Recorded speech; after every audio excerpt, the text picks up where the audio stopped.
The word leech detonates. My pie shakes, cinnamon steam stinging my eyes. 23 guests watch. 47 years giving, called a parasite at the table I bought. $847,000 hidden, clause 7.3 primed, $180,000 due in 60 days. I'll foreclose, then reveal the recordings that end their perfect life. Why is that old leech here? We don't have space for her. The words exploded through the dining room like a gunshot, silencing every conversation at once. I stood frozen in the doorway, clutching my homemade apple pie so tightly that my knuckles turned white. 23 people stared at me, 23 witnesses to my humiliation.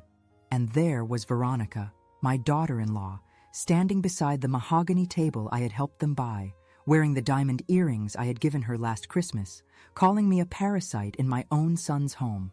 Because what Veronica didn't know, what nobody in that Thanksgiving gathering could have possibly imagined, is that I had $847,000 hidden in 3 different bank accounts. Money I had saved during 47 years of teaching elementary school. Money that had bought them everything they owned. Money that was about to destroy their perfect little life.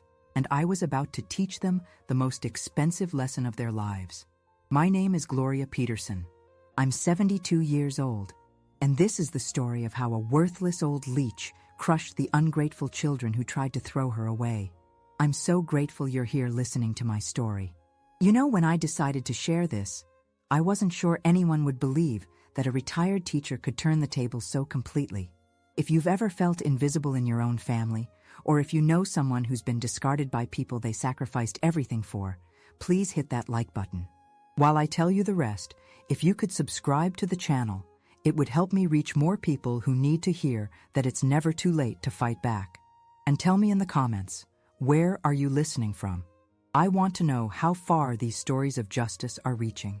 Now, let me tell you what happened when I set that pie down on their kitchen counter and walked out into the Seattle rain, my entire world crumbling.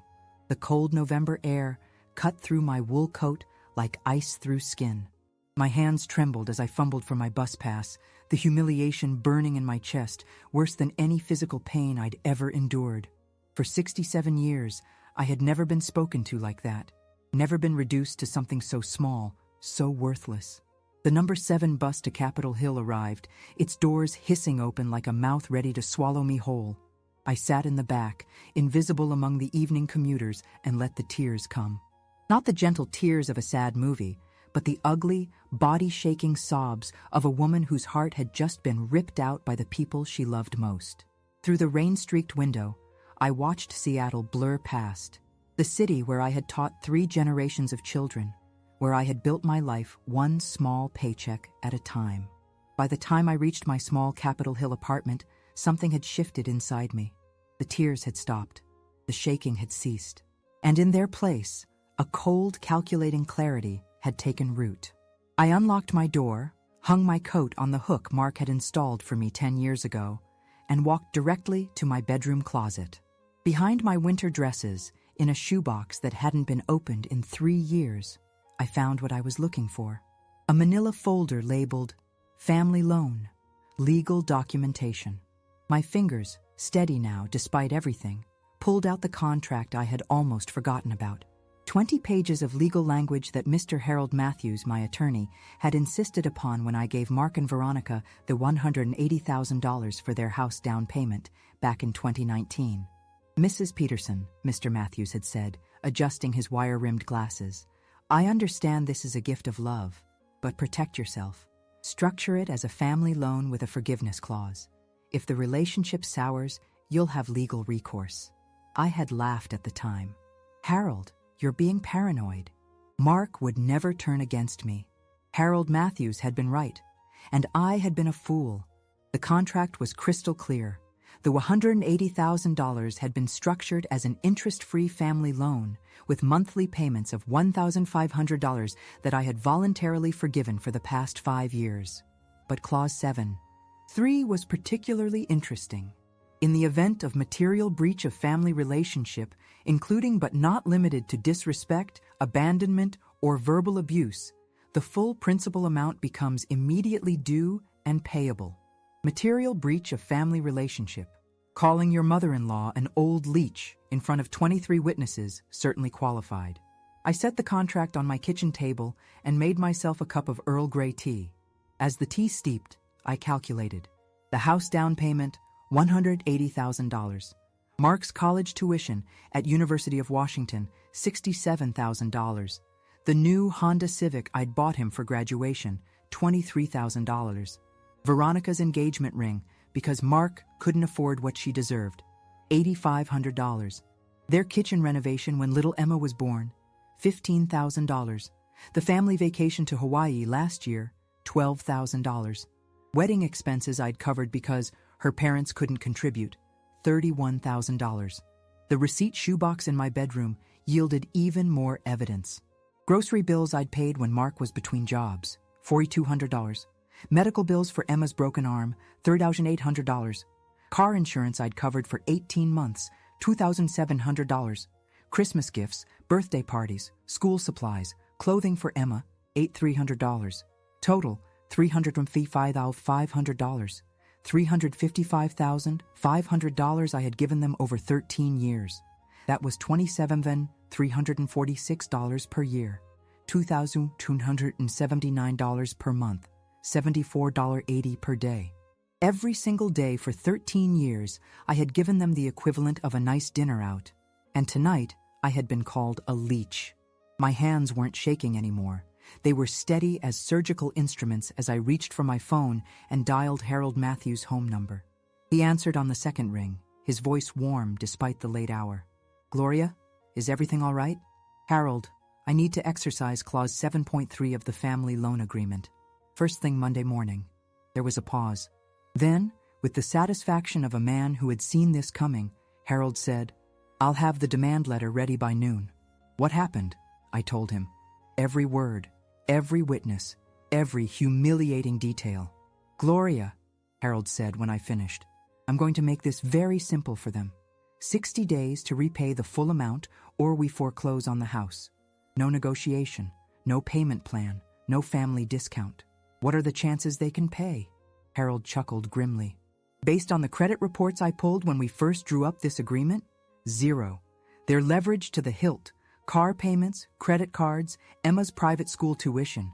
They live paycheck to paycheck on a lifestyle your money built."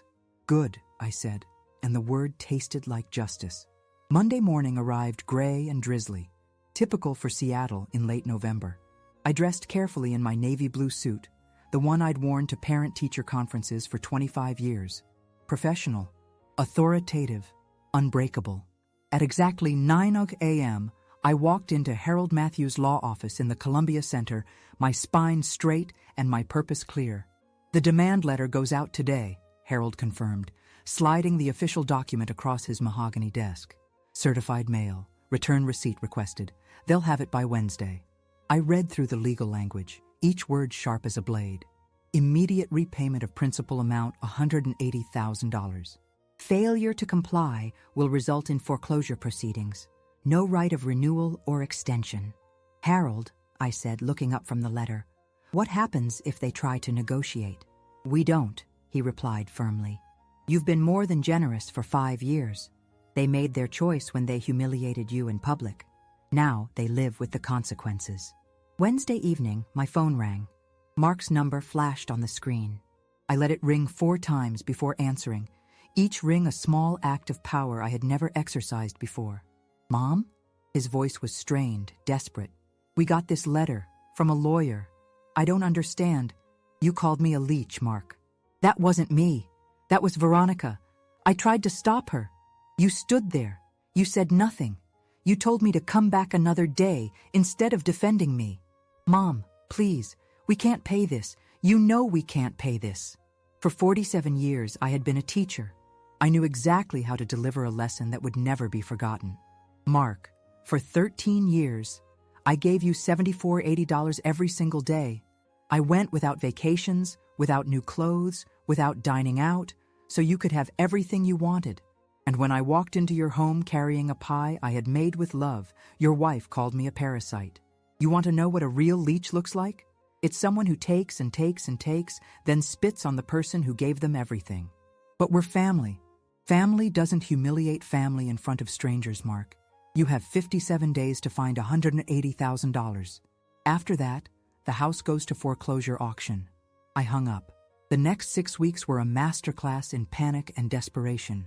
Veronica called 17 times, her voice shifting from anger to pleading to threats.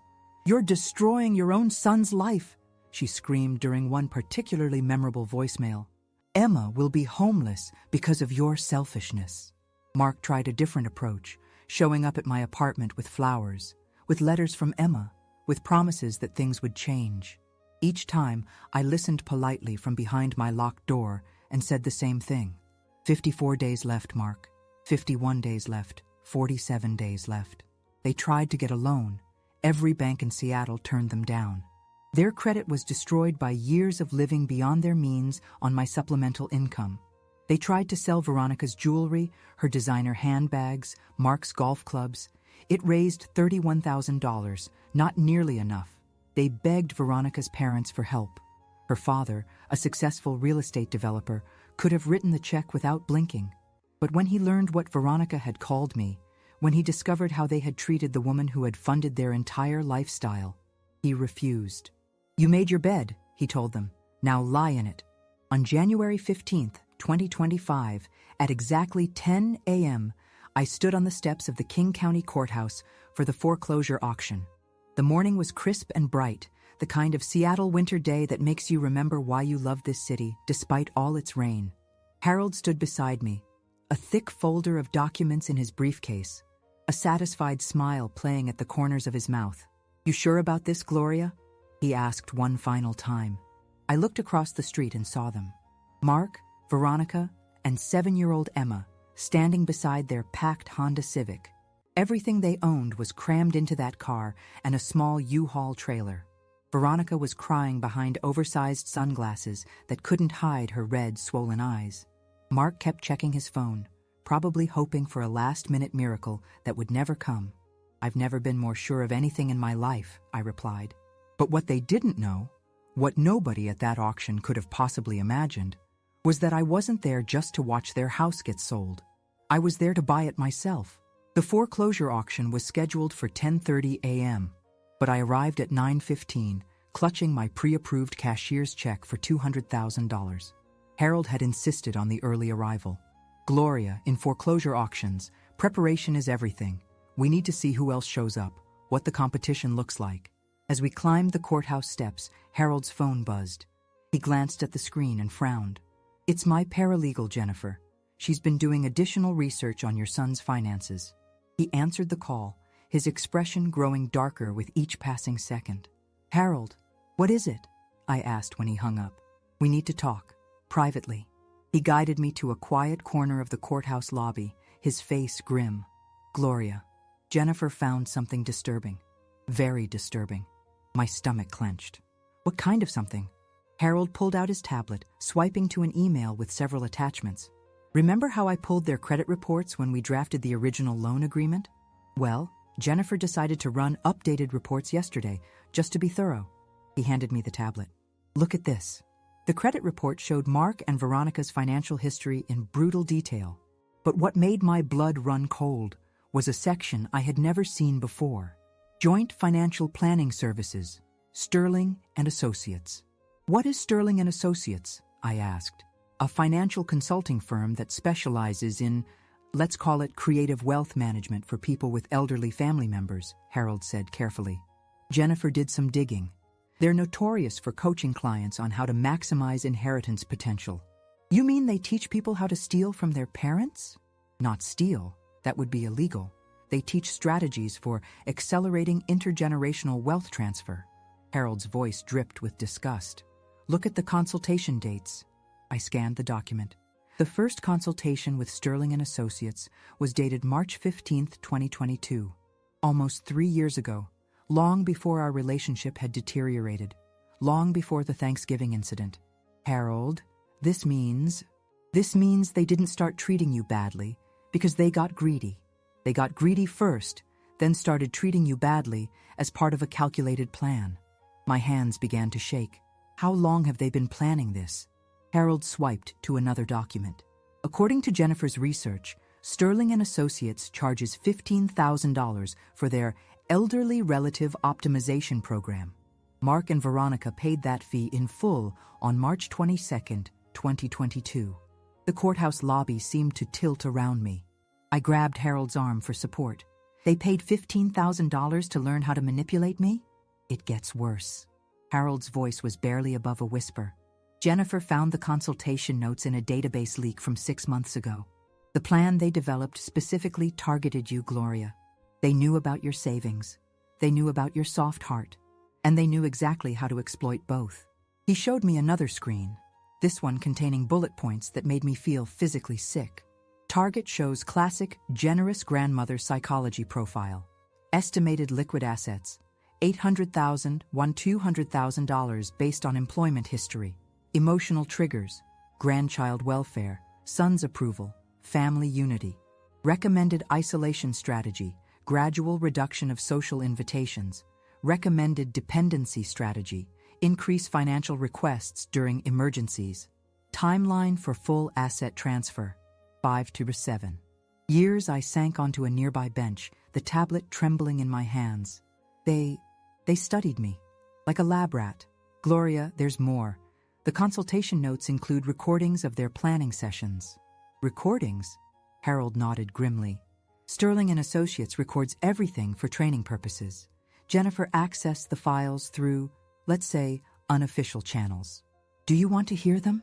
I looked around the busy courthouse lobby, at the families and lawyers and defendants all pursuing their own versions of justice. Yes, I need to hear everything. Harold connected wireless earbuds to his tablet and handed one to me. The sound quality was surprisingly clear. Veronica's voice came through first, sharp and calculating. The old woman has way more money than she lets on. My friend Sarah worked at First National when Gloria used to come in. She said Gloria's account balances were insane for a retired teacher. Then Mark's voice, weaker but equally cold. So what do we do? Just ask her for more money? A third voice, professional and smooth. Never ask directly. Create situations where she volunteers. Medical emergencies work well. Home repairs. Educational expenses for the grandchild. The key is making her feel needed while gradually increasing the amounts. Veronica again. What about long-term? We can't just keep bleeding her forever. The professional voice. Phase 2 involves social isolation. Reduce her contact with friends and other family members. Make her completely dependent on you for emotional connection. Phase 3 is asset transfer. Medical power of attorney, joint bank accounts, revised will. Most elderly targets are completely compliant by this point. Mark's voice, uncertain. That seems extreme. Mr. Peterson, the consultant said firmly, your mother-in-law represents approximately $1 million in assets. Our fee is $15,000. That's a 6,600% return on investment. Unless you have moral objections to financial planning? No, Mark said after a pause. No moral objections. I ripped the earbud from my ear, nausea rolling through me like a tidal wave. Harold steadied me as I swayed on the bench. There's 3 hours of recordings, he said gently. But you've heard enough to understand the scope. 3 years, I whispered. For 3 years, every conversation, every holiday, every time they asked for help, it was all scripted. I'm afraid so. I thought about Emma's birthday party last year, where I had paid for the entire celebration. I thought about the emergency car repair that cost me $4,800. I thought about Veronica's tears when she asked me to help with Mark's dental work. All of it fake. All of it calculated. All of it designed to drain me dry.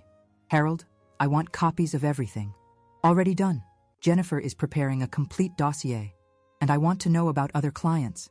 If this Sterling and Associates has hurt other families.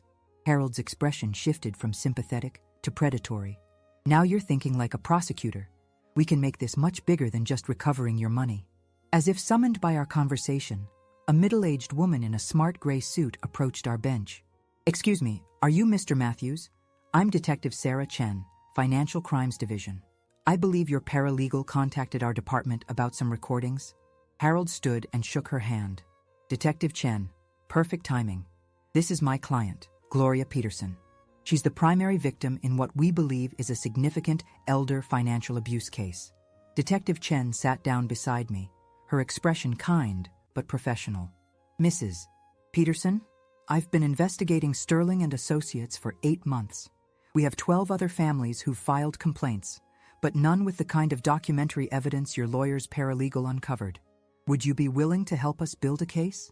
What would that involve? Controlled contact with your son and daughter-in-law.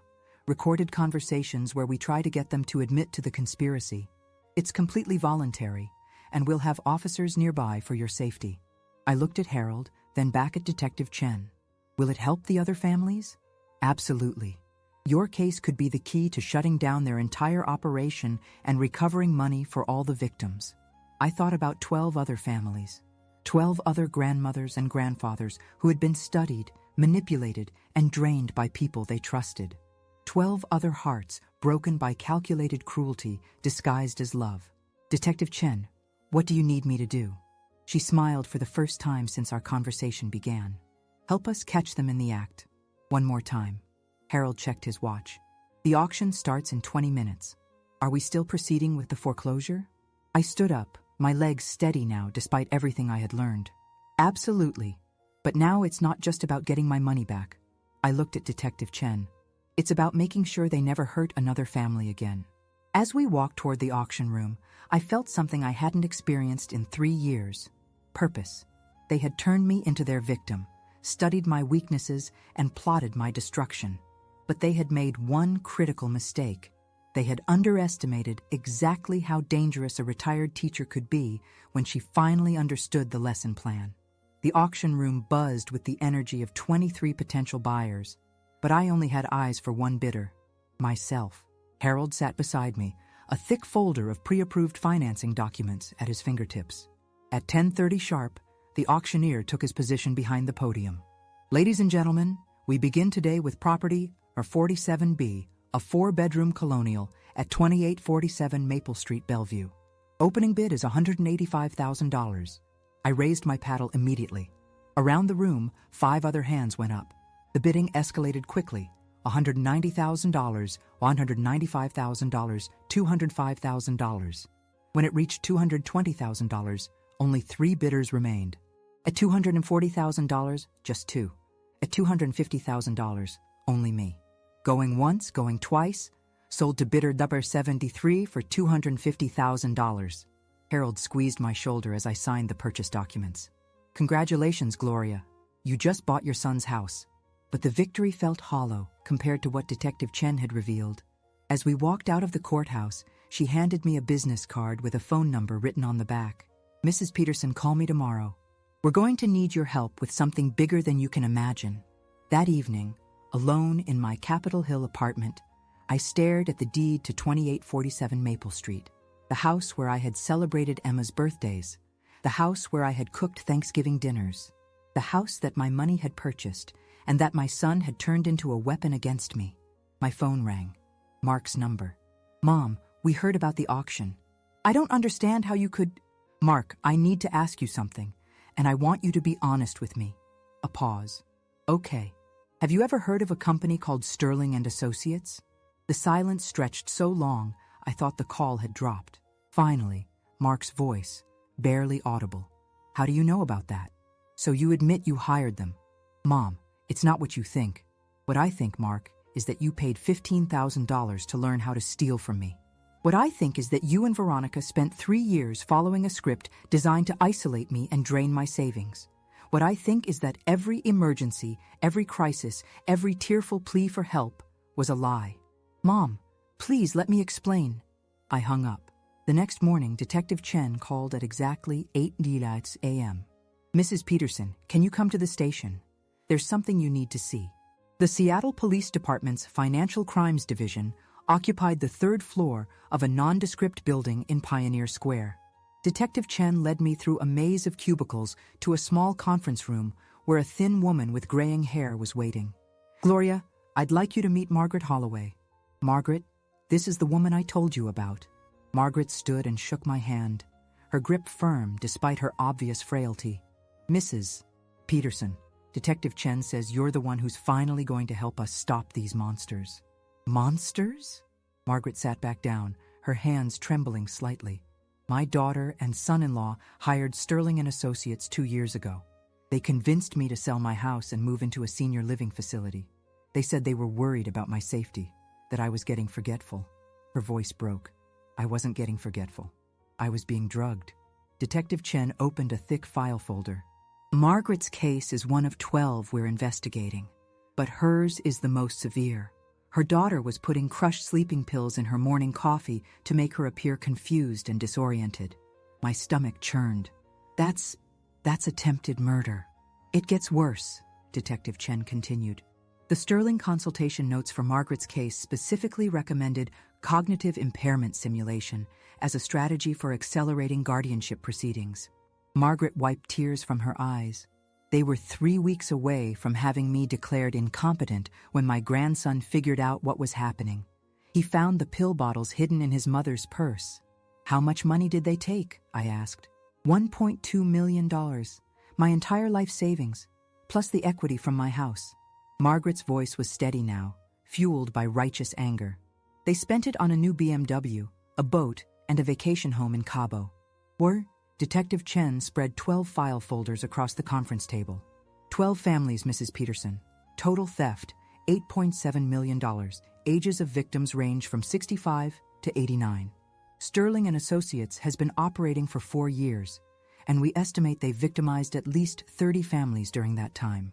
I opened the nearest folder and found myself staring at a photograph of an elderly man in a hospital bed. What happened to him?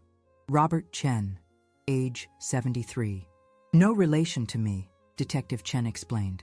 His son and daughter-in-law followed the Sterling playbook perfectly, isolated him from friends, convinced him to move in with them, then gradually increased his medication to keep him docile. Robert died of what appeared to be natural causes, but the autopsy showed lethal levels of prescription drugs in his system. They murdered him? We can't prove intent, but the pattern is clear. Robert had changed his will 3 days before his death, leaving everything to his son. $2.3 million. I closed the folder, unable to look at the photos any longer. Detective Chen, what exactly do you need from me? She leaned forward, her expression intense. We need you to go undercover. Contact Mark and Veronica, tell them you're willing to reconcile, get them to admit their involvement with Sterling and Associates on tape. Is that legal? Completely. Washington is a one-party consent state for recordings. As long as you're part of the conversation, you can record everything. Margaret reached across the table and took my hand. Mrs. Peterson, you're the only victim who discovered the conspiracy before they could complete their plan. You still have your money, your house, your independence. The rest of us, we lost everything. I looked around the conference room, at the stacks of evidence, at the photographs of broken families and stolen fortunes. When do we start? Bomba 1. The network revealed 30% of Act 3. 3 days later, I sat in my Honda Civic outside a Starbucks in Bellevue, a tiny recording device clipped to my collar. Through my earpiece, Detective Chen's voice was calm and reassuring. Remember, Gloria, your goal is just to get them talking. Don't push too hard. Let them incriminate themselves. Mark and Veronica arrived exactly on time, sliding into the booth across from me with the nervous energy of people who knew they were in trouble but weren't sure how much. Veronica's designer handbag, the one I had bought her for her birthday, sat between us like an accusation. Mom, Mark began carefully, thank you for agreeing to meet with us. We know you're angry, Veronica added, her voice lacking its usual sharp edge. But we think there's been some misunderstanding. I sipped my coffee and waited. Detective Chen had coached me. Let them fill the silence. The thing is, Mark continued, when we worked with that financial consulting company, we thought we were helping you. Helping me how? Veronica leaned forward, her false sincerity so practiced it was almost believable. Sterling and Associates explained that elderly people often resist financial planning. They said the best way to protect your money was to gradually take over management of your accounts. For my own good? Exactly. Mark's relief was palpable. We never wanted to hurt you, Mom. We just wanted to make sure your money was safe. I felt the recording device's tiny weight against my collar and forced myself to stay calm. Tell me more about Sterling and Associates. How did you find them? Mark and Veronica exchanged glances. A friend recommended them, Veronica said. Someone from Mark's golf club. What friend? Another pause. Dave Sterling, Mark admitted. Turns out he owns the company. He said he'd helped lots of families in similar situations. Similar situations? You know, Veronica said, her voice dropping to a whisper.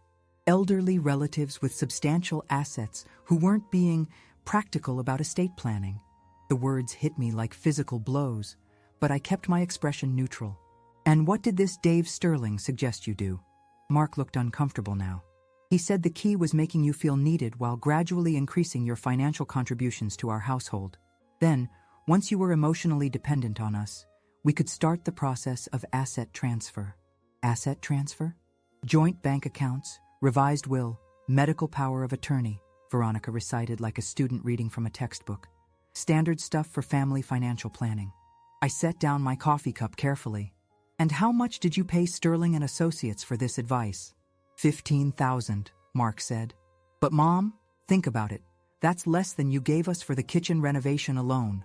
Through my earpiece, I heard Detective Chen's sharp intake of breath. They had just confessed to conspiracy to commit elder financial abuse, and they didn't even realize it. Bomba 2, the insurance policy. 60% of Act 3. There's something else, Veronica said, glancing around the coffee shop nervously. Something we should probably tell you about. My blood chilled. What kind of something? Mark shifted uncomfortably in his seat. When we were working with Sterling and Associates, they suggested we take out a life insurance policy on you. A life insurance policy? $2 million, Veronica said quietly. With us as beneficiaries. Dave Sterling said it was standard practice for families managing elderly relatives' finances. The room seemed to tilt around me. You took out a life insurance policy on me without my knowledge? We forged your signature, Mark admitted, his voice barely audible. But Mom, we never intended to… it was just supposed to be a safety net. Through my earpiece, Detective Chen's voice was sharp. Gloria, stay calm. Keep them talking. When did you take out this policy? I asked. 6 months ago, Veronica said. Right after the consultation where Dave explained about accelerating the timeline. Accelerating the timeline? Mark's face had gone pale. Mom, I think we should stop talking about this. No, Veronica snapped. She already knows about Sterling. We might as well tell her everything. She turned to me, her mask of false concern completely gone now. Dave said that sometimes the financial planning process takes too long. Sometimes elderly people live longer than expected, and their medical expenses eat up the inheritance. So the insurance policy was supposed to solve that problem? It was supposed to provide security for our family, Veronica said defensively.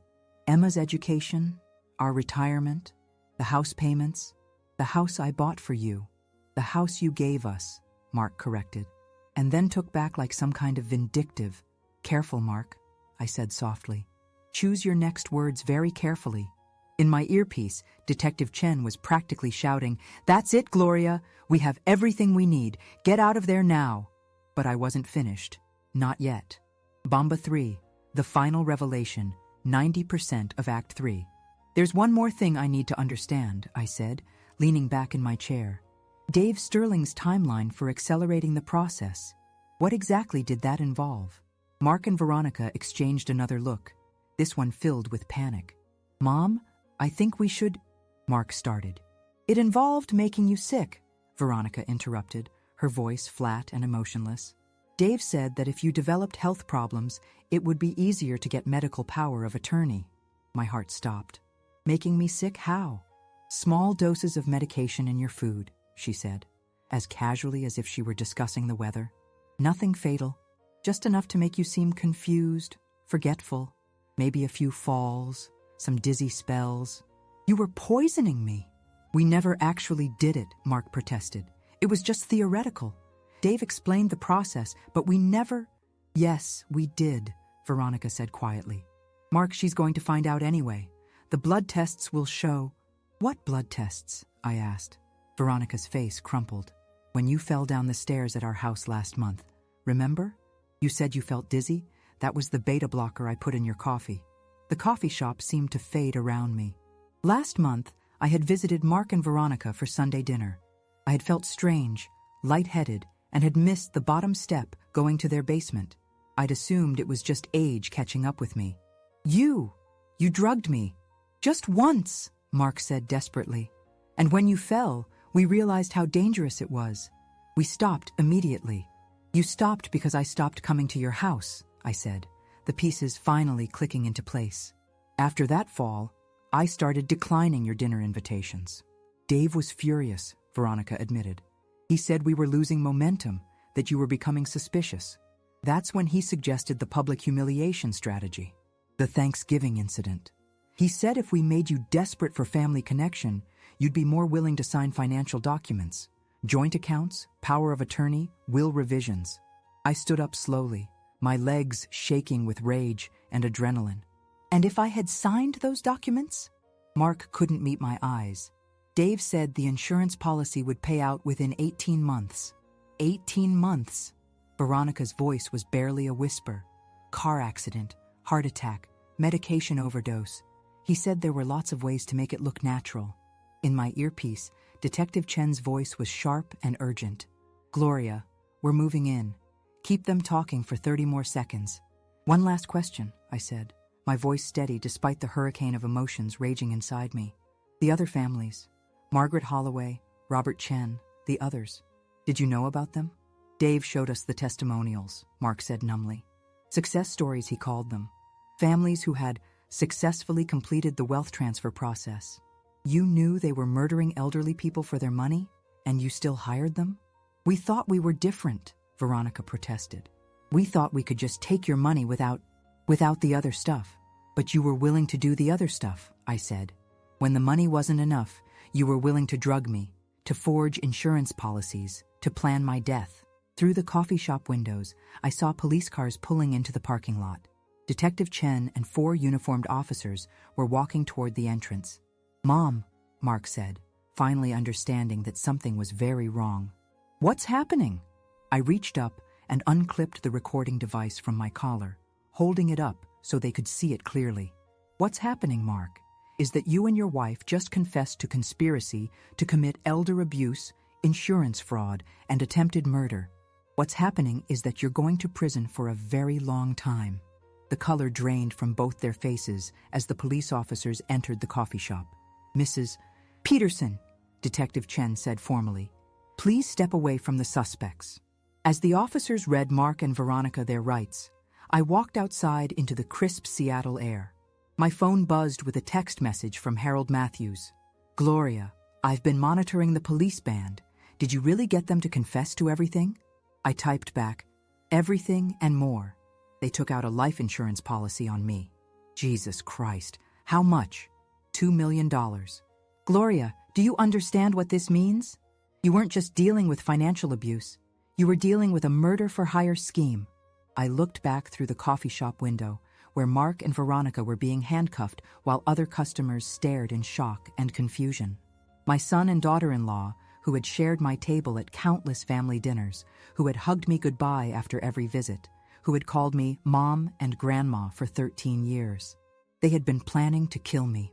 I typed back to Harold, I understand exactly what this means. It means I'm not just getting my money back. I'm getting justice for 12 families, and I'm making sure Mark and Veronica never hurt anyone ever again. As the police cars pulled away with my son and daughter-in-law in custody, I felt something I hadn't experienced in 3 years. Complete and total peace. The game was over. The lesson was learned. And tomorrow, I would start teaching the most important class of my life. 6 weeks later, I sat in the King County Superior Court wearing my best Navy suit, the same one I'd worn to parent-teacher conferences for 25 years. But today, I wasn't teaching children about math and reading. Today, I was teaching my son and daughter-in-law about consequences. The courtroom was packed. Harold Matthews sat beside me at the prosecution table, while across the aisle, Mark and Veronica hunched next to their overworked public defenders. In the gallery behind us, Margaret Holloway and 8 other victims of Sterling and Associates filled an entire row. The Seattle Times had sent a reporter. Local news cameras waited outside. Your Honor, District Attorney Patricia Valdez began, the state will prove that the defendants, Mark Peterson and Veronica Peterson, conspired with Sterling and Associates to defraud elderly family members through a systematic program of financial abuse, forgery, and attempted murder. Mark's lawyer, a thin man with nervous eyes, stood immediately. "Objection, Your Honor. There's no evidence of attempted murder." "Counsel," Judge Rodriguez interrupted, "the defendants confessed to drugging the victim with beta blockers and taking out a $2 million life insurance policy without her knowledge. We'll let the jury decide what that evidence proves." As D.A. Valdez laid out the case, I found myself studying my son's profile. Mark had lost 20 pounds since his arrest. His hair, once perfectly styled, hung limp and unwashed. Veronica stared at her hands, her designer nails bitten down to the quick. They looked like what they had become, common criminals caught in their own web of lies. "Mrs. Peterson," D.A. Valdez said, turning to me, "please tell the court about your relationship with Sterling and Associates." I stood and walked to the witness stand, my voice steady despite the emotional weight of the moment. "I had no relationship with Sterling and Associates, Your Honor. I didn't know they existed until Detective Chen showed me the consultation notes where my son and daughter-in-law paid $15,000 to learn how to steal from me." "And what did these consultation notes reveal?" I opened the folder Harold had prepared and pulled out 3 documents. They revealed a 5-year plan to isolate me from friends and family, gradually increase my financial contributions to Mark and Veronica's household, and ultimately transfer all my assets to their control. My voice grew stronger with each word. The final phase involved either having me declared incompetent or ensuring my death within 18 months of policy activation. A gasp rippled through the courtroom. In the defendant's section, Veronica began crying into her hands. "Mrs. Peterson, can you quantify the financial impact of their conspiracy?" I turned to face the jury directly. "Over 13 years, I gave them $355,500. But the conspiracy itself cost me much more than money." I paused, letting the weight of that statement settle. It cost me my trust in family, my sense of security, and nearly cost me my life. Memento viral. 1. The financial revelation. "Your Honor," I continued, "I'd like to show the court exactly what my family took from me." Harold approached the witness stand, carrying a manila envelope. I opened it slowly and pulled out 3 bank statements, placing them on the evidence table where everyone could see. "Account number 1, $287,000, I read aloud. "Money I saved teaching elementary school for 47 years. Mark's face went pale. He had never known the exact amount. "Account number 2, $341,000, my pension fund and retirement savings." Veronica stopped crying and stared at the documents, her mouth hanging open. "Account number 3, $219,000, investments and emergency fund." The courtroom was silent except for the scratch of the court reporter's fingers on her machine. "Total liquid assets, $847,000. I looked directly at Mark and Veronica, not counting the house I bought back from you at auction, or the $355,500 I gave you over 13 years. I heard someone in the gallery whisper, "Oh my God." For 47 years, I lived on hamburger while you ate steak. I wore secondhand clothes while you bought designer handbags. I drove a 15-year-old Honda while you financed new cars. My voice rose slightly. And when you decided I wasn't giving you money fast enough, you hired criminals to help you steal it all. Mark tried to stand up. "Mom, please." "Sit down," Judge Rodriguez commanded. "Mrs. Peterson, please continue." I returned to my seat, but the damage was done. The jury had seen the numbers. They understood the scope of the betrayal. Memento viral 2. The arrival of consequences. De Valdez called her next witness, Dave Sterling himself, the founder of Sterling and Associates. He had been arrested 3 days after Mark and Veronica, when police raided his offices and found detailed files on 37 families across Washington state. Sterling took the witness stand in an orange jumpsuit, his hands cuffed behind his back. He had already pleaded guilty to racketeering and conspiracy charges in exchange for a lighter sentence. "Mr. Sterling," D.A. Valdez began, "please describe your business model." Sterling's voice was flat, emotionless. "We identified elderly individuals with substantial assets and adult children experiencing financial pressure. We taught the children psychological manipulation techniques designed to maximize inheritance potential. And what happened when the psychological manipulation wasn't sufficient? We recommended escalation strategies. Medical intervention, legal intervention, or physical intervention? Can you be more specific about physical intervention? Sterling glanced at Mark and Veronica, who were staring at him in horror. Medication tampering, creating accidents, or direct harm designed to appear natural. The courtroom erupted. Judge Rodriguez banged his gavel repeatedly. Order! Order in the court! But I wasn't watching the chaos in the gallery. I was watching my son's face, as he finally understood the true nature of the company he had hired. Mark looked like he might vomit. Mr. Sterling, D.A. Valdez continued when order was restored. How many clients did Sterling and Associates serve? 47 families over 4 years. And how many of those cases resulted in the death of the elderly target? Sterling's voice was barely audible. 14. 14 murders? 14 deaths that occurred within the projected timeline following medical intervention strategies. I felt the blood drain from my face. 14 murders. Mark and Veronica had hired a company that had killed 14 grandparents, 14 mothers and fathers, 14 people whose only crime was having money their children wanted. In the defendant's section, Veronica fainted. Paramedics were called. The trial was recessed while she was taken to the hospital. But I stayed in my seat, staring at my son, who was finally beginning to understand what he had almost made me become. Victim number 15. Momento Viral 3. The final confrontation. 3 hours later, court reconvened. Veronica returned, pale and shaky, to hear the jury's verdict. They had deliberated for only 90 minutes. Has the jury reached a verdict? Judge Rodriguez asked. We have, Your Honor. On the charge of conspiracy to commit elder financial abuse, how do you find? Guilty. On the charge of insurance fraud? Guilty. On the charge of conspiracy to commit murder?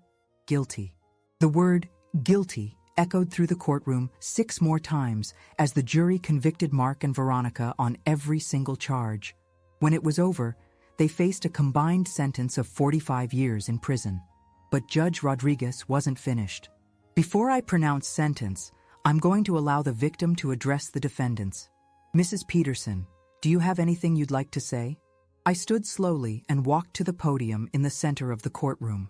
Mark and Veronica were forced to face me, flanked by bailiffs, their hands cuffed. Mark, I said, my voice steady and clear, do you remember when you were 7 years old and you broke Mrs. Garcia's window with your baseball? Mark's eyes filled with tears. Mom, please, I made you mow her lawn for free every Saturday for 6 months. Do you remember what I told you? He nodded, unable to speak. I told you that when you hurt someone, you don't get to decide when you've suffered enough. The person you hurt gets to decide. I paused, letting that sink in. You hurt me, Mark. You and Veronica hurt me in ways I didn't know were possible. I'm sorry, he whispered. Mom, I'm so sorry. Sorry doesn't give me back 13 years of believing my family loved me. Sorry doesn't erase the knowledge that you planned my death. Sorry doesn't resurrect the 14 people your consultants murdered. Veronica tried to interrupt. Mrs. Peterson, we never meant... Don't. My voice cut through her words like ice. For 3 years, every word you spoke to me was a lie. Every hug was fake. Every I love you was calculated. You don't get to speak to me now. I turned back to Mark. You asked me once what unconditional love meant. I told you it meant loving someone no matter what they did. But Mark, what you did was try to kill me for money. Even unconditional love has conditions. So you'll never forgive me? He asked, tears streaming down his face. I looked at him for a long moment, this man who had once been my little boy, who had once run to me when he was scared, who had once told me I was the best mom in the world. I forgive you, I said finally, but I'll never trust you again, and I'll never see you again. Mark broke down completely, sobbing so hard that the bailiffs had to hold him upright. Judge Rodriguez called for order, then pronounced their sentences. Mark received 22 years in prison. Veronica received 23 years. Dave Sterling received life without parole. As they were led away in chains, Mark tried to look back at me one more time, but I had already turned away, walking toward the exit with Harold and Detective Chen. How do you feel? Detective Chen asked, as we stepped into the Seattle sunshine. I thought about it for a moment, breathing in the crisp January air. I feel like a teacher who just finished the most important lesson of her career. Harold smiled. And what lesson was that? That actions have consequences. That theft has a price. And that a retired elementary school teacher is not someone you want to underestimate. As we walked toward Harold's car, my phone buzzed with a text message from Margaret Holloway.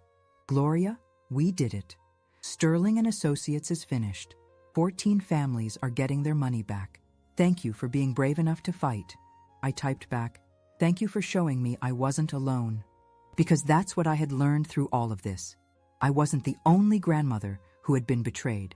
I wasn't the only mother who had been exploited. I wasn't the only teacher who had been underestimated. But I was the one who had fought back and won. 6 months later, I stood on the wraparound porch of my new house in Tacoma, watching the sunset over Puget Sound. The Victorian cottage, painted sage green with white trim, was everything I had dreamed of during those long years of living modestly, so my son could have more. 3 bedrooms, a library with floor-to-ceiling bookshelves, and a garden where I grew heirloom tomatoes and prize-winning roses. I had paid cash for it with money recovered from Mark and Veronica's seized assets, plus compensation from the Sterling and Associates Victim Restitution Fund. Total cost, $485,000. It was the first house I had ever owned that was truly, completely mine. My reflection in the kitchen window showed a woman I barely recognized. Gone was the gray-haired grandmother in faded cardigans and sensible shoes. At 72, I had discovered the joy of shopping for myself. My hair, now cut in a stylish silver bob with subtle blonde highlights, framed a face that looked 10 years younger. The navy blue sundress I wore was new, as were the comfortable but fashionable sandals. Most importantly, I smiled, genuinely smiled, for the first time in 3 years. Gloria, you look radiant, said Eleanor Jameson, my neighbor and closest friend, as she climbed the porch steps carrying a bottle of wine. Eleanor had lost her husband the same year I discovered my son's betrayal, and we had bonded over our shared experience of starting over in our 70s. Thank you for coming, I said, embracing her warmly. I wanted to share the news in person. We settled into the wicker chairs I had bought for the porch, and I poured wine into glasses that had never been touched by family members who might break them, lose them, or claim them as their own. The Peterson Foundation for Elder Protection is officially launching next month, I announced, unable to contain my excitement. We received our 501c3 status yesterday. Eleanor raised her glass. To the Peterson Foundation, and to the woman brave enough to turn her pain into purpose. The foundation had been Margaret Holloway's idea. Gloria, she had said during one of our monthly coffee meetings, what if we could prevent other families from going through what we did? What if we could teach people to recognize the warning signs before it's too late? We had started with $500,000 of my recovered money and grown to over $2 million through donations from other families Sterling and Associates had victimized. The foundation provided free legal services to elder abuse victims, educational programs for senior communities, and a 24-hour hotline staffed by volunteers who had survived family financial abuse. Tell me about the first class, Eleanor said, settling back in her chair. Next Tuesday at the Tacoma Community Center. Protecting Your Assets from Family Predators, a survivor's guide. We already have 47 people registered. I pulled up the foundation's website on my tablet. Look at this testimonial we received yesterday. Eleanor read aloud. My daughter was following the exact same pattern Gloria described in her presentation. Thanks to the Peterson Foundation, I hired an attorney before she could steal my life savings. You saved my future. We sat in comfortable silence, watching sailboats drift across the sound. My phone buzzed with a text from Detective Chen. Gloria, thought you'd want to know. Dave Sterling died in prison yesterday. Heart attack. Justice has many forms. I showed the message to Eleanor, who nodded grimly. How do you feel about that? Relieved, I admitted. He can never hurt another family. Any word from Mark? I sighed, the only shadow on an otherwise perfect evening. He writes every month, letters asking for forgiveness, for visits, for money for the prison commissary. I shook my head. His lawyer says he could be released in 15 years for good behavior. Will you see him then? It was a question I had wrestled with for months. I don't know. The part of me that was his mother for 45 years wants to believe people can change. But the part of me that remembers the insurance policy, the drugs in my coffee, the 3 years of calculated manipulation, I trailed off. You don't have to decide today, Eleanor said gently. No, but I've learned something important. Forgiveness doesn't require reconciliation. I can forgive Mark for my own peace of mind without putting myself back in a position where he can hurt me. My tablet chimed with a video call notification. Margaret Holloway's face appeared on the screen, beaming from her own new apartment in Portland. Gloria, Eleanor, perfect timing. I wanted to show you something. She held up a newspaper clipping. The Portland Tribune just published my op-ed about family financial abuse. They're calling it the silent epidemic. That's wonderful, Margaret, I said. How many newspapers have picked up the story now? 17, including the Seattle Times and USA Today. Plus, 3 television stations want to interview us next month. After we ended the call, Eleanor and I walked through my garden, admiring the tomatoes that would be ready for harvest in a few weeks. The evening air was soft and warm, filled with the scent of lavender and the sound of wind chimes I had bought simply because I liked them. Gloria, Eleanor said as we reached the gate separating my yard from hers. Do you ever regret fighting back? Sometimes I wonder if it would have been easier to just let them have the money and walk away. I considered her question carefully. Eleanor, if I had just given Mark and Veronica everything they wanted, I would be dead by now. The insurance policy would have paid out, and they would be living in their big house, planning their next vacation, telling everyone what a generous mother I had been. I paused, watching the last light fade from the western sky. Instead, they're in prison. Sterling and Associates is destroyed, and 14 families have gotten justice for their murdered relatives. Plus, 47 families have been saved from falling into the same trap, Eleanor added. Exactly. My pain became purpose. My trauma became truth. My silence became strength. As I locked my front door and turned off the porch lights, I thought about the woman I had been 6 months ago. Frightened, betrayed, humiliated, broken. That woman had believed that family loyalty meant accepting abuse. That woman had confused love with exploitation.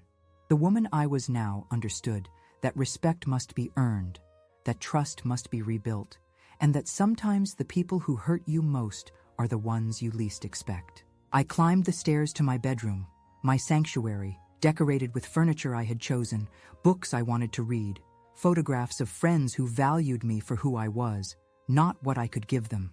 On my nightstand sat a framed quote I had written for the Foundation's website. They called me a leech because I had money. They discovered I was a teacher, and the lesson I taught them cost them everything. Tomorrow, I would wake up in my own house, drink coffee from my own cup, and spend my own money on my own choices. I would teach another class on protecting seniors from family predators. I would tend my garden and read my books and have lunch with friends who had never calculated my worth in dollars. For 72 years, I had been someone's daughter, someone's student, someone's wife, someone's mother, someone's victim. For the first time in my life, I was simply Gloria Peterson. And that was enough. More than enough. It was everything.